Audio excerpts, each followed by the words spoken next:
Hello दोस्तों, नमस्कार। आपका आर्य मानुषी पर स्वागत है। आज भारतीय अर्थव्यवस्था का ऐसा महत्वपूर्ण टॉपिक है जिसके बारे में आपको न तो यूट्यूब पर न आपको गूगल पर इसकी जानकारी मिलेगी, यानी कि इसका मैटर आपको कहीं भी नहीं मिलेगा। और ये क्लास आपके लिए इतनी इम्पोर्टेंट है कि इससे ही आपके भारतीय अर्थव्यवस्था के सभी प्रश्न पूछे जाते थे। जैसा कि आपको बताऊंगा मैं कि आपके 2016 में, क्योंकि आपके 2018 में भारतीय अर्थव्यवस्था का कोई भी टॉपिक नहीं था सिलेबस में, केवल 2016 में आपके जो टॉपिक था भारतीय राष्ट्रीय आय अर्थव्यवस्था में, उससे ही आपके पूरे क्वेश्चन आए। उसी तरह 2022-23 में आपके कृषि, सेवा, उद्योग और भारतीय विदेशी व्यापार की जो नवीन प्रवृत्तियां हैं वो टॉपिक है। लेकिन जो आपके क्वेश्चन पूछे गए आपके 2022-23 में, वो पूछे गए, देखो कैसे पूछे गए। भारत का कौन सा क्षेत्र विदेशी प्रत्यक्ष निवेश में सर्वाधिक प्राप्त करता रहा, यानी सर्वाधिक प्राप्त करता कौन सा क्षेत्र रहा विदेशी प्रत्यक्ष निवेश में। दूसरा क्वेश्चन पूछा गया, आप सभी ने पेपर देख लिए होंगे और नहीं देखे हैं तो देखना जरूरी है। इसी तरह 2021-22 के अनुसार सबसे अधिक व्यापार संतुलन वाले देश कौन से थे। व्यापार वाले ही लगभग पूरे क्वेश्चन पूछे जा रहे हैं आपके। कौन सा देश 2021 की अवधि में सर्वाधिक आयात स्थलों में शीर्ष पर था। इसी तरह किस वर्ष में भारत का विदेशी व्यापार शेष धनात्मक रहा। लगभग भारत में केवल 2 ही वर्ष थे जब भारत का व्यापार धनात्मक रहा, नहीं तो स्वतंत्रता के बाद से आज तक भारत में हमेशा व्यापार घटा ही रहा है। केवल 2 वर्ष थे जिसमें भारत का शेष व्यापार धनात्मक रहा। कौन कौन से थे? एक तो था आपका 1971-72 और एक था आपका 1976-77। ये 2 वर्ष थे जब भारत में व्यापार शेष रहा, धनात्मक रहा, जब घटा नहीं रहा। बात सब पे करेंगे, आराम से करेंगे, समझेंगे, क्योंकि क्वेश्चन मैंने आपसे बता दिया। जिम्मेदारी मेरी है 80% प्लस, चाहे कुछ भी हो जाए। 1956 की औद्योगिक नीति के प्रस्ताव में प्रथम वर्ग के उद्योगों के संबंध में सही है, यानी कि आपको पता है भारत में 1991 के बाद में ही विदेशी व्यापार में वैश्वीकरण, निजीकरण और उदारीकरण की शुरुआत की गई। तो ये कथन बिल्कुल सही था कि उद्योगों पर सरकार का पूर्ण स्वामित्व था उस समय। यानी कि आपको पता होगा भारत की प्रथम औद्योगिक नीति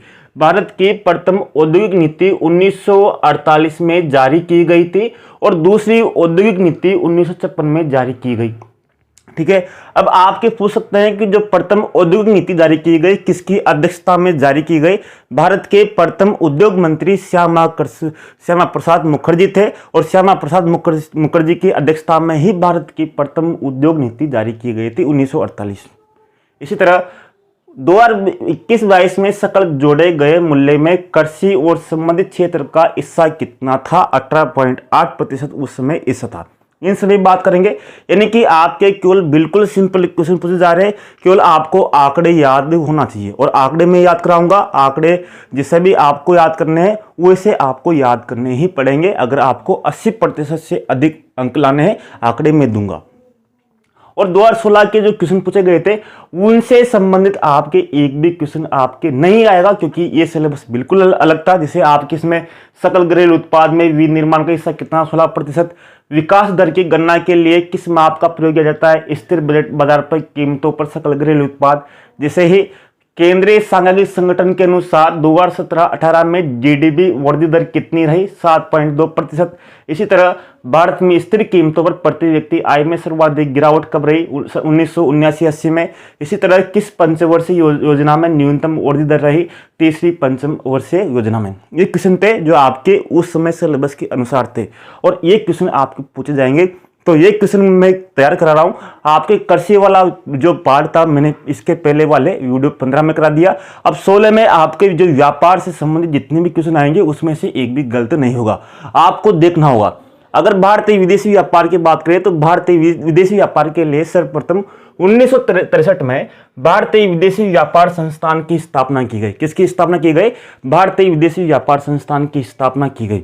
अगर बात करूं तो इसमें यह था आपके कि किस वर्ष में, यानी कि आपके ये दे रखा है यहां पर 2021-22 के अनुसार सबसे अधिक व्यापार संतुलन वाले देश कौन से थे। यानी कि व्यापार संतुलन का मतलब है कि जिन देशों के साथ भारत का व्यापार अच्छा रहा, यानी कि भारत को फायदा हुआ, व्यापार संतुलन में रहा, यानी कि जिन देशों के साथ भारत व्यापार करके फायदे में रहता है, यानी कि उनसे ज़्यादा आय होती है, उनको ज़्यादा निर्यात करता है और आयात उनसे कम करता है, वो व्यापार संतुलन वाले होते हैं।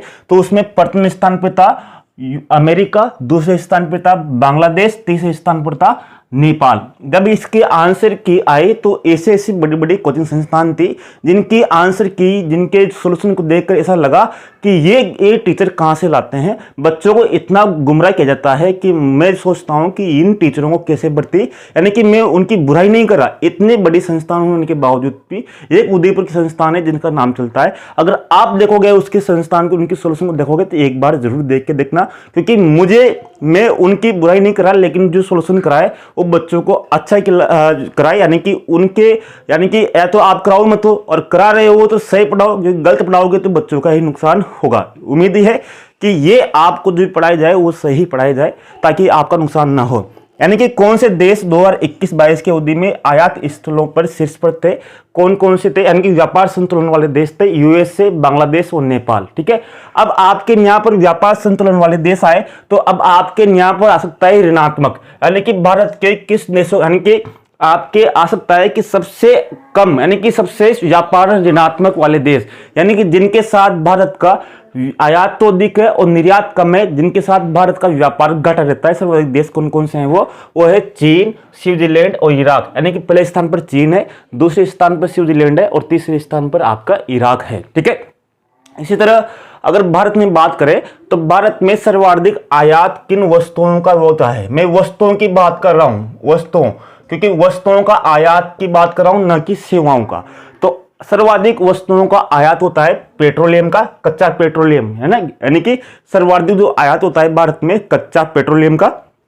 दूसरे स्थान पर सोना, तीसरे स्थान पर पेट्रोलियम उत्पाद, यानी कि पेट्रोल का बचा हुआ जो पेट्रोल का जो परिसंस्करण होता है, परिसंस्करण यानी कि जैसे आपकी रिफाइनरियां होती है, जैसे भारत में कुल मिलाकर 23 रिफाइनरियां हैं और प्रथम आपकी जो रिफाइनरी की स्थापना की गई थी वो डिगबोई में की गई थी। तो रिफाइनरी के बाद में जो शुद्ध होता है आपका पेट्रोलियम, उसके बाद में जो उत्पाद बचता है तो उस उत्पाद से अलग अलग पदार्थ तैयार किया जाता है। तो वो तीसरे स्थान पर कौन सा है, पेट्रोलियम उत्पाद आयात किया जाता है।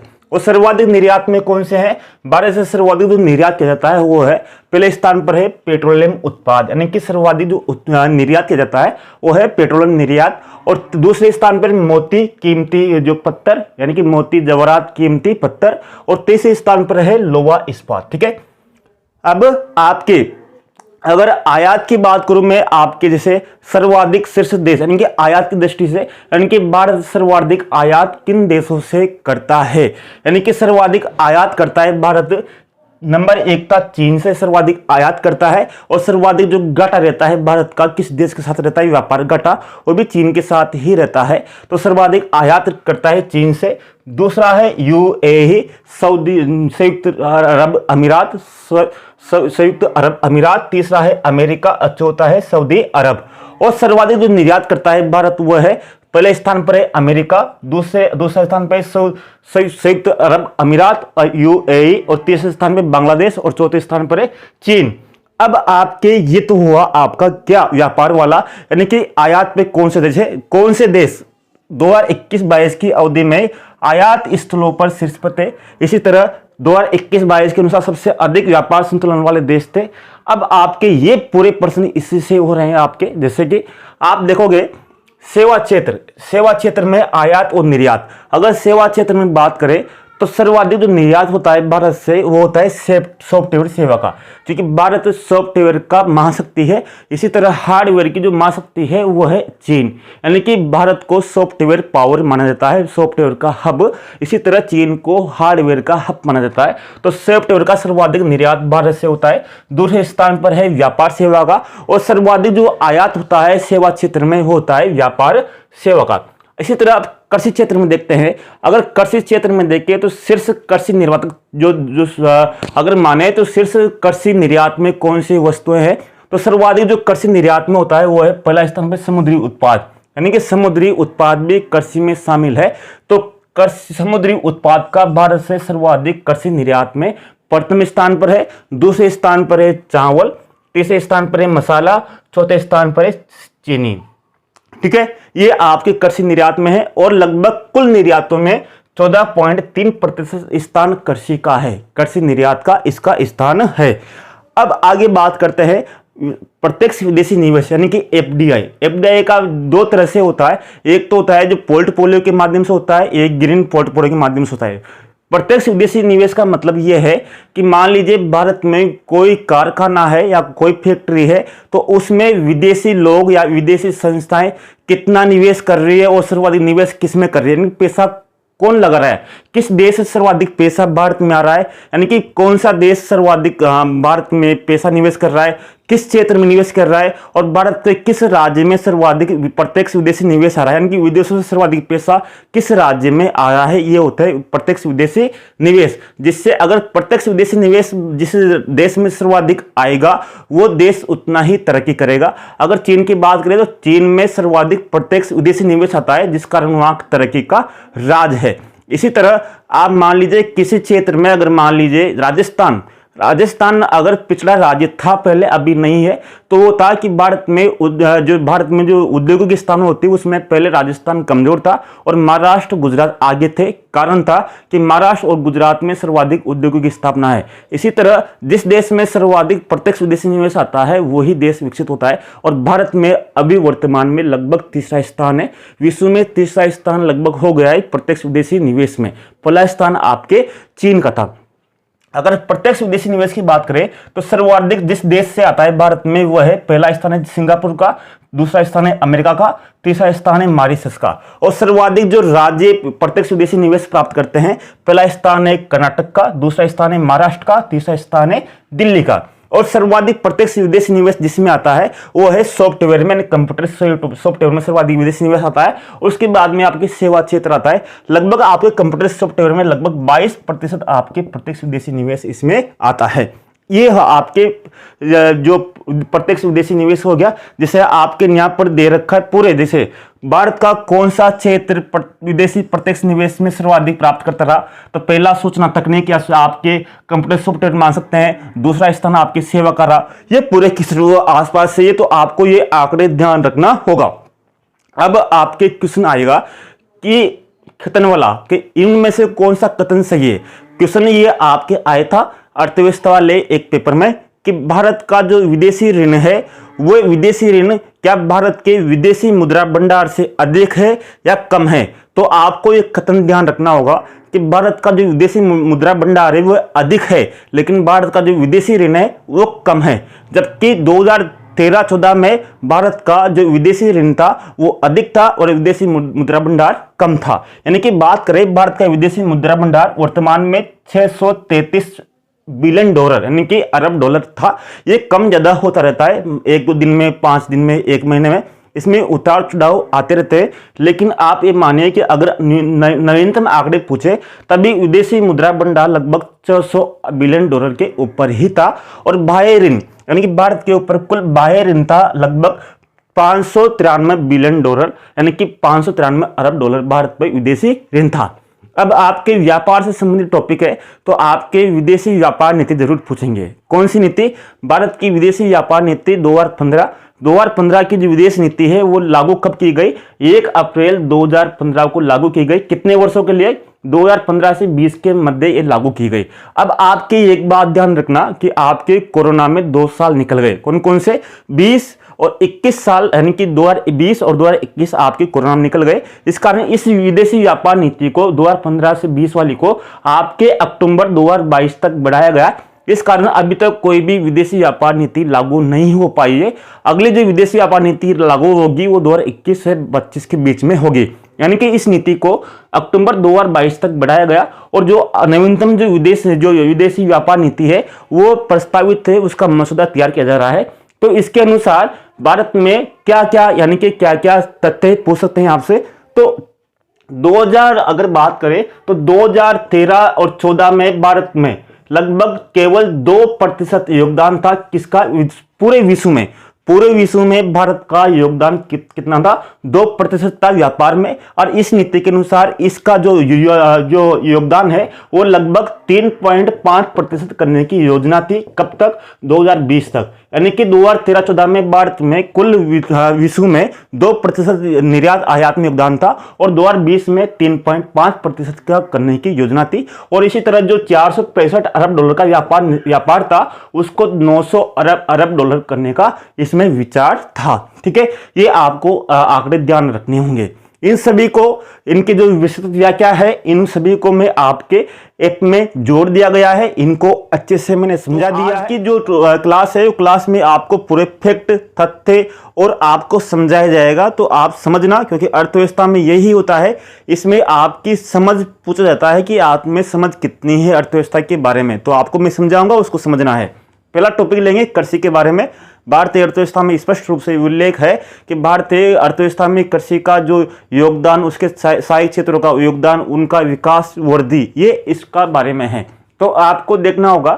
कृषि के बारे में बात करें तो जैसा कि मान सकते हैं 1951-52 में जब भारत आजाद हुआ था, तब भारत की जीडीपी में, जीडीपी का मतलब होता है भारत की कुल आय, यानी कि भारत की जीडीपी में, कुल आय में, मान लीजिए भारत की कुल जीडीपी 100 रुपए है, तो 1951-52 में भारत की जीडीपी में 50 से 60 रुपए केवल कृषि से आते थे। किससे आते थे? केवल कृषि से आते थे। लेकिन वर्तमान समय में 2021-22 में जीडीपी में, यानी कि कुल आय में 100 रुपए में से कृषि में केवल 18.8 रुपए, यानी कि केवल 19 रुपए ही आते हैं कृषि में। यानी कि हम ये मान सकते हैं कि भारतीय अर्थव्यवस्था में कृषि का योगदान जीडीपी में कम होता जा रहा है। जैसा कि मान सकते हैं 2020-21 में 20.21% का योगदान था, तो ये घटकर 2021-22 में 18% रह गया। 2022-23 में फिर 17 रह जाएगा, 2024-25 में फिर 16 रह जाएगा। घटता जा रहा है जीडीपी में योगदान। लेकिन बात करें इसकी वृद्धि, तो वृद्धि हम ये नहीं कहेंगे कि भारतीय अर्थव्यवस्था की जो कृषि की वृद्धि है वो कम हो रही। कम का मतलब ये अलग है, यानी कि वृद्धि कितनी हुई, तो 2021-22 के अनुसार भारत की अर्थव्यवस्था में कृषि में 3.9% की वृद्धि हुई। ये आंकड़े आपको ध्यान देना है। एक अनुमान के अनुसार अगर आपके क्वेश्चन आए कि अगर भारतीय अर्थव्यवस्था की जीडीपी में अगर 9% की विकास दर चाहिए, यानी कि जीडीपी में 9% की दर विकास चाहिए, तो कम से कम भारत को 4% की दर से 4% की दर से कृषि में वृद्धि चाहिए। यानी कि कितनी परसेंट? 4% चाहिए, जो अनुकूल है, बिल्कुल लगभग 4% के लगभग वृद्धि कर रही है। अब आपको जीडीपी में जो 18.8% है, तो कृषि में, कृषि का मतलब ये नहीं है फसल, कृषि और सहायक क्षेत्र में ये 18.8 है, तो इसका कुल मिलाकर है। यदि कृषि में भी 4 क्षेत्र है भारत में, जैसे फसल, पशुधन, वानिकी, मत्स्य, यानी कि 4 क्षेत्रों का योगदान मिलाकर और भी है, लेकिन 4 मुख्य क्षेत्र है कृषि के, जिनके माध्यम से भारत की अर्थव्यवस्था में योगदान दिया जाता है। जैसा कि 18.8% में फसल से, यानी कि अगर माने तो भारत की कुल 100 रुपए की आय में से 10 रुपए फसल से आते हैं, 5 रुपए पशुधन से आते हैं, वानिकी से 1.3 रुपए आते हैं, मत्स्य से 1.2 रुपए आते हैं। यानी कि कुल आपको क्रम भी ध्यान रखना है कि कृषि के सहायक क्षेत्रों का योगदान कितना है। तो सर्वाधिक फसल का है, दूसरे स्थान पर पशुधन का है, तीसरे स्थान पर वानिका का है, चौथे स्थान पर मत्स्य का। इस तरह से आपको ध्यान रखना है। आगे बात करें, कृषि 2 क्षेत्र होते हैं, संगठित, असंगठित। संगठित का मतलब होता है जो निश्चित नियमों, कानूनों के अनुसार चलता है, जिसकी एक निश्चित प्रक्रिया होती है, यानी कि जो सरकार के द्वारा संचालित होता है, यानी स्वामित्व उसका होता है, यानी कि सार्वजनिक क्षेत्र होता है, उसको संगठित कहते हैं। और असंगठित का मतलब होता है जिसकी कोई निश्चित प्रक्रिया नहीं होती, कोई कानून नहीं होता, जिसकी कोई सरकारी जवाबदेही नहीं होती, जैसे सेठ, साहूकार हो गए, आपके महाजन हो गए। इसी तरह कृषि भी एक असंगठित क्षेत्र है, जिसमें कोई जवाबदेही नहीं है, यानी कि कोई भी किसान किसी भी मजदूर को लगाएगा तो ये जवाबदेही नहीं है कि उसको 100 रुपए देगा या 500 रुपए देगा, तो वो हर साल तय होता है कि मजदूरी की रेट कितनी है। तो ये भारत का कृषि का सबसे बड़ा असंगठित क्षेत्र है। ठीक है, सबसे बड़ा असंगठित क्षेत्र। जैसे सूती वस्त्र उद्योग भारत में सबसे बड़ा उद्योग है। इसमें अगर बात करें 54.6% भारत की जनसंख्या कार्यशील जनसंख्या, कुल जनसंख्या नहीं, कार्यशील जनसंख्या का मतलब यह है कि 15 से 60 वर्ष के बीच की जो जनसंख्या है भारत की, उसमें से कार्यशील जनसंख्या का लगभग रोजगार यानी कि जो रोजगार है वो 54.6% लोग इसमें लगे हुए हैं भारत की कुल जनसंख्या में। यानी सर्वाधिक रोजगार किससे मिलता है? कृषि से मिलता है। बात करें कृषि की, कृषि के बारे में एक एक चीज देखनी ताकि आपके एक भी पर्सन गलत नहीं होना चाहिए।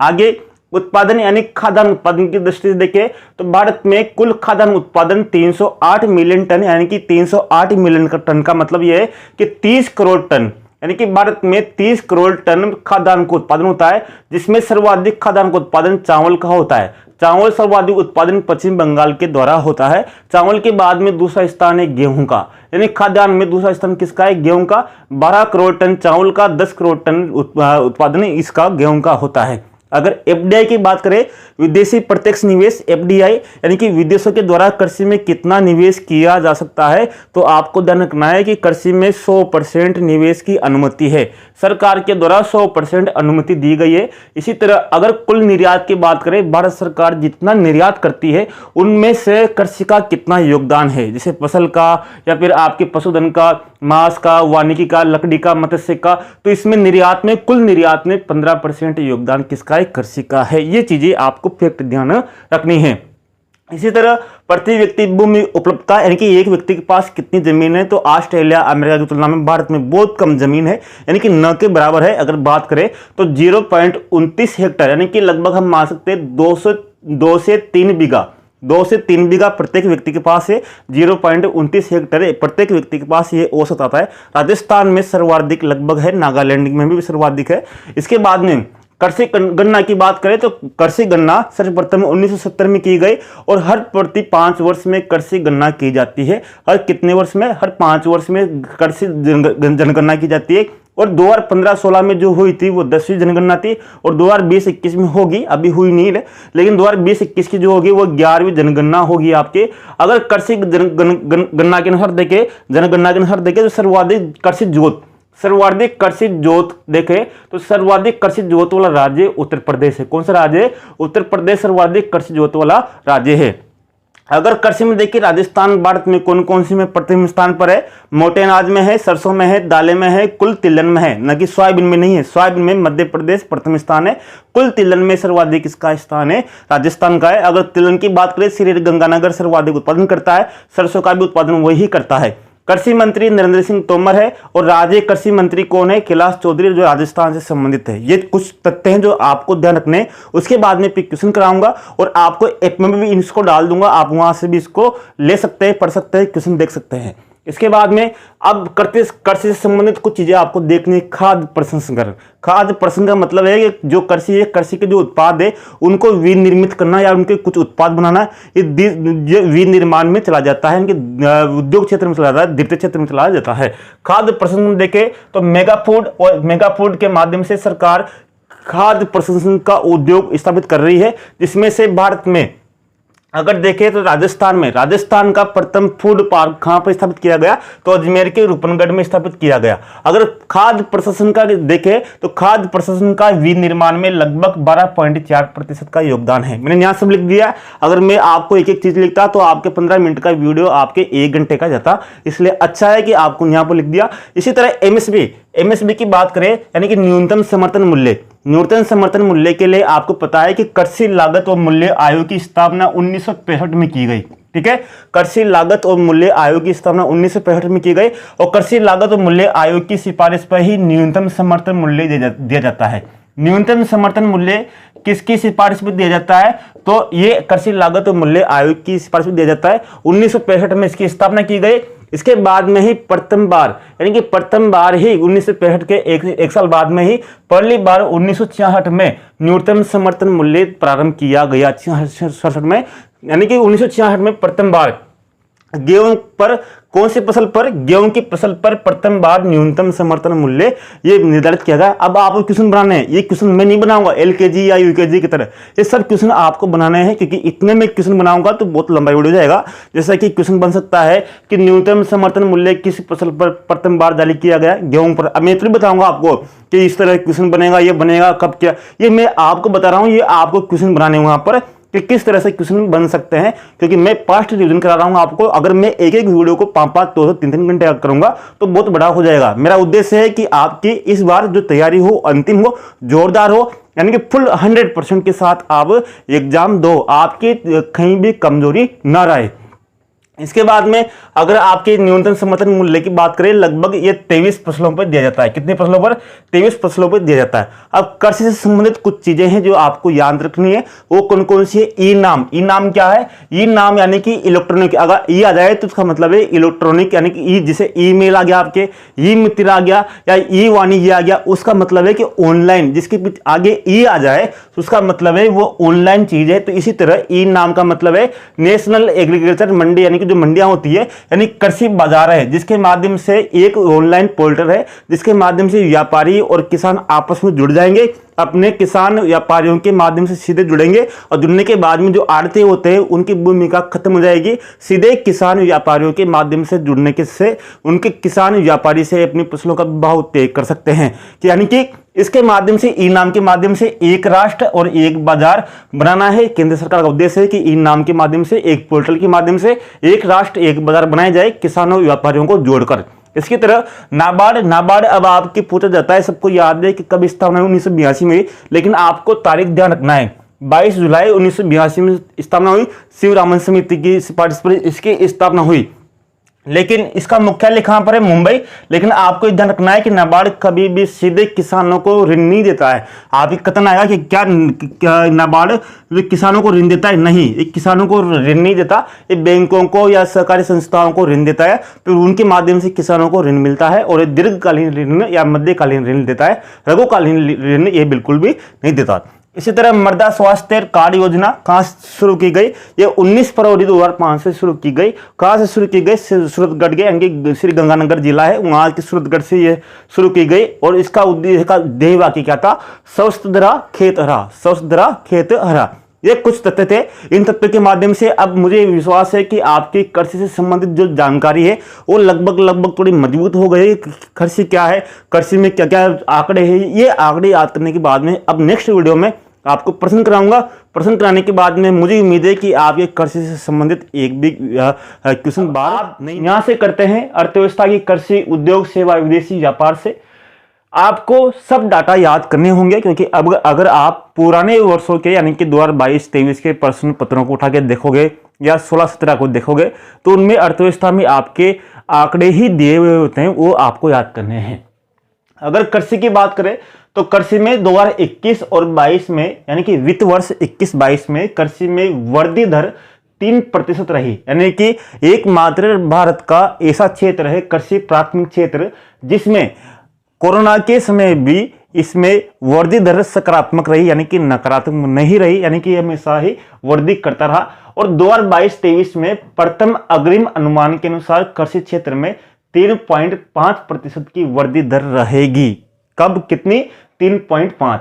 इसी उद्योग में देखें तो औद्योगिक क्षेत्र में 2021-22 में जो वृद्धि दर थी वो थी आपके 10.3% थी, यानी कि अधिक वृद्धि दर थी। और जबकि 2022-23 में जो वृद्धि दर है वो लगभग आपके 4% रहने वाली है, यानी कि 2021-22 की तुलना में इसमें कम वृद्धि रहने वाली है। क्यों? क्योंकि औद्योगिक क्षेत्र में आपको पता है कि 2020-21 में औद्योगिक क्षेत्र में नकारात्मक वृद्धि हुई थी, यानी कि भारत की अर्थव्यवस्था वी शेप हो गई थी। वी शेप का मतलब है कि 2019 में भारत की अर्थव्यवस्था की स्थिति यहां पर थी, लेकिन लॉकडाउन लगते ही 2020 में भारत की अर्थव्यवस्था इस तरह से नीचे चली गई। फिर वापस 21 में लॉकडाउन हटते ही वापस अर्थव्यवस्था इस तरह से आ गई, वापस यहां पर इस तरह पर आ गई। तो ये इस तरह से भारत की अर्थव्यवस्था वी शेप में गई। आपकी पूछ सकता है कि भारत की अर्थव्यवस्था कोरोना के समय किस शेप में गई? तो वी शेप में गई। ठीक है। सेवा क्षेत्र में, सेवा क्षेत्र में देखिए तो 2021-22 में जो वृद्धि दर थी सेवा क्षेत्र की वो 8.4 थी, और इसी तरह 2022-23 में कितनी परसेंट है, यानी कितनी प्रथम जो अग्रिम अनुमान है उसके अनुसार 9% रहने की इसकी संभावना है।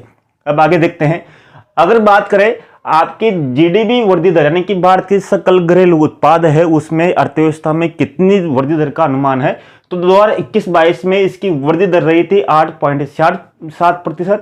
उसके बाद में 2022-23 में इसमें जो प्रथम अग्रिम अनुमान है, जो प्रथम अग्रिम अनुमान है उसके अनुसार इसमें 7% की वृद्धि का अनुमान है, और 2023-24 के अनुसार अलग अलग रेटिंग एजेंसियों ने अलग अलग वृद्धि दर का अनुमान जताया है। उसके अनुसार भारत की जो जीडीपी वृद्धि दर है 2023-24 में वो 6 से 6.8% के बीच में रह सकती है। अब आगे क्या है, यानी कि भारत की अर्थव्यवस्था विश्व की सबसे 5वीं बड़ी अर्थव्यवस्था बन चुकी है। साथ में ही मार्च 2024 तक 3.5 ट्रिलियन डॉलर की अर्थव्यवस्था होने का अनुमान है। भारत सरकार ने क्या किया था, लक्ष्य निर्धारित किया था कि 2025 तक भारत की अर्थव्यवस्था को 5 ट्रिलियन डॉलर बनाना इसका लक्ष्य था। अगर बात करें चीन की और अमेरिका की जो अर्थव्यवस्था है वो लगभग 15 ट्रिलियन डॉलर से भी ऊपर बढ़ी है, तो 5वीं बड़ी अर्थव्यवस्था है। अगर बात करें तो 2014 में भारत की जो अर्थव्यवस्था थी वो विश्व की 10वीं बड़ी अर्थव्यवस्था थी, वर्तमान समय में 5वीं बड़ी अर्थव्यवस्था है। अब ये आंकड़े आपको याद करने हैं, इसका कोई इलाज नहीं है, इनको मैं याद आपको नहीं करा सकता। अगर प्रति व्यक्ति आय की देखें तो 2022-23 में प्रति व्यक्ति आय प्रथम अग्रिम अनुमान के अनुसार 96,522 रुपए हो गई है, जिसमें कितनी वृद्धि रही, यानी कि 5.5% की वृद्धि रही पिछले वर्ष के मुकाबले। विदेशी मुद्रा भंडार की बात करें तो विदेशी मुद्रा भंडार दिसंबर 2022 तक, अब मैं दिसंबर 2022 तक पूछ रहा हूं क्योंकि आपके जब दिसंबर में पेपर हुआ था तब आपके जनवरी के पूछे गए थे, 2021 के आंकड़े पूछे गए थे, 2020 के आंकड़े पूछे गए थे, तो दिसंबर 2022 तक। अब अभी जुलाई चल रहा है तो जुलाई में आपके आंकड़े कुछ भी हो सकते हैं, उससे मतलब नहीं है क्योंकि पेपर तो पिछले 6 महीने के पीछे के आंकड़ों से पूछेगा। तो आपके दिसंबर 2022 तक विदेशी मुद्रा भंडार 562 अरब डॉलर पर था। कितना था? 562 अरब डॉलर पर था। और नवंबर 2022 तक विश्व का कौन सा, यानी कि विदेशी मुद्रा भंडार की दृष्टि से भारत का विश्व में छठा स्थान था, यानी कि छठा बड़ा स्थान था, यानी कि सबसे बड़ा जो विदेशी मुद्रा भंडार है वो चीन का है। यानी कि नवंबर 2022 तक किसका स्थान है? छठा स्थान भारत का है। ठीक है, आगे चलते हैं।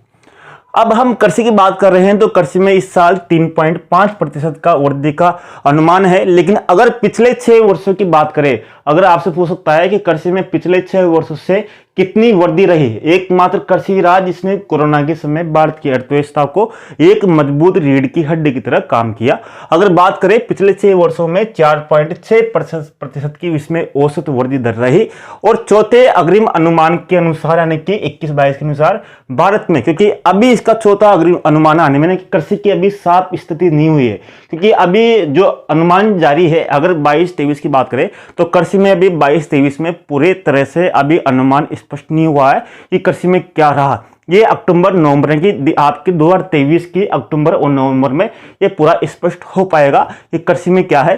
फिर भी अगर देखते हैं तो 315 यानी कि 315 मिलियन टन खाद्यान्न का उत्पादन हुआ, या फिर बोल सकते हैं कि 31.5 करोड़ टन का खाद्यान्न का उत्पादन हुआ, जिसमें प्रथम स्थान पर चावल, दूसरे पर गेहूं। अगर चावल की बात करें तो पश्चिम बंगाल प्रथम, यूपी दूसरा, पंजाब और तीसरा भी स्थान पर था। गेहूं में देखें तो गेहूं में यूपी प्रथम पर, एमपी दूसरे पर और पंजाब तीसरे स्थान पर था। यानी कि चावल और गेहूं में पंजाब का तीसरा स्थान था, दोनों में कौन सा स्थान था? तीसरा स्थान था। आगे बात करते हैं सेवा क्षेत्र में। अगर सेवा क्षेत्र में बात करें तो आपके जीवीए भी बोल सकते हैं, सकल मूल्य संवर्धन आपके 2022-23 में 9% रहा आपके। अगर सेवा क्षेत्र में बात करें तो सेवा निर्यात कितना रहा, क्योंकि वस्तु निर्यात अलग होता है और सेवा निर्यात अलग होता है। सेवा निर्यात की बात करें तो भारत में 2022-23 में 254.5 अरब डॉलर का सेवा निर्यात किया गया। कितना? 254.5 अरब डॉलर का सेवा निर्यात किया गया 22-23 में, जिसमें 2021 की तुलना में 23.5% की वृद्धि रही। कितनी 23.5% की वृद्धि रही। अगर आपको नहीं दिख रहे हैं तो मैं बोल रहा हूं, तो वैसे आप नोट डाउन कर सकते हैं, ठीक है। तो 254.5 अरब डॉलर की इसमें निर्यात किया गया। कब? 2021 की तुलना में कितना परसेंट ज्यादा था? 23.5% तुलना ज्यादा था। अगर अप्रैल और दिसंबर 2022 की बीच बात करें, आपके पेपर देखोगे पहले वाला, तो आपके अधिकांश आंकड़े इस तरह से पूछे गए, अप्रैल से दिसंबर या जनवरी से जुलाई, अप्रैल से, इस तरह। अगर अप्रैल से दिसंबर 2022 की बात करें तो वस्तु और सेवा दोनों का कुल मिलाकर, वस्तु निर्यात और सेवा निर्यात दोनों का मिलाकर कुल निर्यात कितना हुआ? तो 568.6 बिलियन डॉलर हुआ। बिलियन को अपन अरब डॉलर बोल सकते हैं और अरब को बिलियन भी बोल सकते हैं। तो 568.6 बिलियन डॉलर इसका निर्यात हुआ दोनों का मिलाकर, जिसमें 2021 की तुलना में 16% की वृद्धि देखी गई। निर्यात देखे तो सर्वाधिक निर्यात किन देशों को होता है भारत का? तो संयुक्त राज्य अमेरिका को प्रथम होता है, यूएसए को दूसरे स्थान पर है, यूएई संयुक्त अरब अमीरात, तीसरे स्थान पर है नीदरलैंड, चौथे स्थान पर चीन, पांचवें स्थान पर बांग्लादेश। अमेरिका को सर्वाधिक 59.67 होता है और चीन को देखें तो 11%, बांग्लादेश को 8%, यूएई को 23%, नीदरलैंड को 13.67% इतना निर्यात होता है। आयात, सर्वाधिक आयात कहां से होता है? सर्वाधिक आयात चीन से होता है 13%, 13.8% पे यूएई, पे यूएसए, पे रूस से होता है, ठीक है। तो ये 5 सर्वाधिक है और इधर 5 सर्वाधिक आयात निर्यात वाले देश है जो आपको ध्यान रखने हैं। अगर निर्यात की बात करें तो निर्यात में अगर निर्यात में बात करें तो निर्यात के 30 उत्पादों में से, यानी कि जो सर्वाधिक जो 30 उत्पाद निर्यात के, उनमें से 13 उत्पाद कृषि के हैं सर्वाधिक, यानी टॉप 30 में 13 उत्पाद कृषि के हैं। और पहली बार टॉप 10 में कृषि उत्पाद आया है। कौन सा? चावल, यानी कि चावल पहली बार निर्यात में शामिल हुआ है टॉप 10 में, जिसमें वो पिछले वर्ष की तुलना में निर्यात में इसमें 16.09 की बढ़ोतरी हुई है। अगर चावल की बात करें तो चावल का कुल निर्यात में 2.40% का योगदान है, यानी कि जितना निर्यात होता है उसमें चावल का 2.40% का योगदान है। और शीर्ष निर्यात उत्पादों में चावल का 9वां स्थान है, यानी कि पहली बार है। कौन सा उत्पाद? चावल। ये क्वेश्चन आपको बनाना है, मैं आपको समझा रहा हूं, पढ़ा रहा हूं, ताकि आप ध्यान रखें। अगर शीर्ष निर्यात उत्पादों की बात करें तो इंजीनियरिंग गुड्स प्रथम स्थान पर है, पेट्रोलियम उत्पाद दूसरे स्थान पर है 21.12 और इंजीनियरिंग गुड 23.98 के साथ प्रथम स्थान पर है। तीसरे स्थान पर जेम्स एवं ज्वेलरी 8.71% है, केमिकल 6.9% के साथ चौथे स्थान पर है। अगर शीर्ष प्रदर्शन की दृष्टि से देखें, यानी कि जो भारत में जो विदेशों में जो लोग काम करते हैं वो वहां पर काम करके भारत में अपने पैसे भेजते हैं घर वालों को, या फिर किसी भी निवेश करते हैं तो वो वहां से कमाकर भारत में मुद्रा भेजते हैं। तो इस दृष्टि से पूरे विश्व में जो प्रथम स्थान किस देश का है, यानी कि किस देश के नागरिक अपने देश में सर्वाधिक मुद्रा भेजते हैं, तो भारत के लोग जो विदेशों में काम करते हैं वो लगभग एक वर्ष में 2022 में लगभग भारत में विदेशों से 100 अरब डॉलर, यानी कि 100 अरब डॉलर भारत में मुद्रा भेजी गई। कहां से? विदेशों में भारत से काम करने वाले लोगों ने, जिस कारण भारत का शीर्ष, यानी कि जो अंतर प्रवाह है उनमें शीर्ष प्रदर्शन में प्रथम स्थान है। दूसरा स्थान मेक्सिको का है, तीसरा स्थान चीन का है। मेक्सिको को 60 अरब डॉलर की मुद्रा भेजी गई, चीन में 51 अरब डॉलर की मुद्रा भेजी गई। भारत में कितनी भेजी गई? 100 अरब डॉलर। अगर सेवा क्षेत्र में निर्यात में देखें तो भारत निर्यात की दृष्टि से सेवा क्षेत्र में 7वां, यानी कि 7वां सबसे बड़ा निर्यातक देश है सेवा क्षेत्र की दृष्टि से। और अगर सॉफ्टवेयर की दृष्टि से देखें तो सॉफ्टवेयर में भारत का प्रथम स्थान है। भारत को सॉफ्टवेयर का महाशक्ति भी माना जाता है। अब आज लाइट चली गई है, इस कारण ये पूरा वीडियो आपको नहीं बना। मैं आपके सामने 3 पेपर बताता हूं कौन कौन से। 21 दिसंबर को जो आयोजित हुआ, 22 दिसंबर को जो आयोजित हुआ, या फिर आपके 29 जनवरी को आयोजित हुआ, 3 पेपर। अगर जैसे बच्चे मान लेते हैं कि 21 दिसंबर को जो पेपर हुआ उसी के अनुसार आपके 22 दिसंबर में क्वेश्चन आएंगे, चलो ये मान लिया। फिर आपके 23 दिसंबर का पेपर आउट हो गया, उसके बाद में इसकी नई डेट बनाई गई 29 जनवरी। अब नया पेपर बनाया गया, फिर नया जो पेपर बनाया गया वो भी इसी के अनुसार था। यानी कि अगर आप देखोगे तो आपको एक चीज मिलेगी जो अर्थव्यवस्था की टॉपिक है।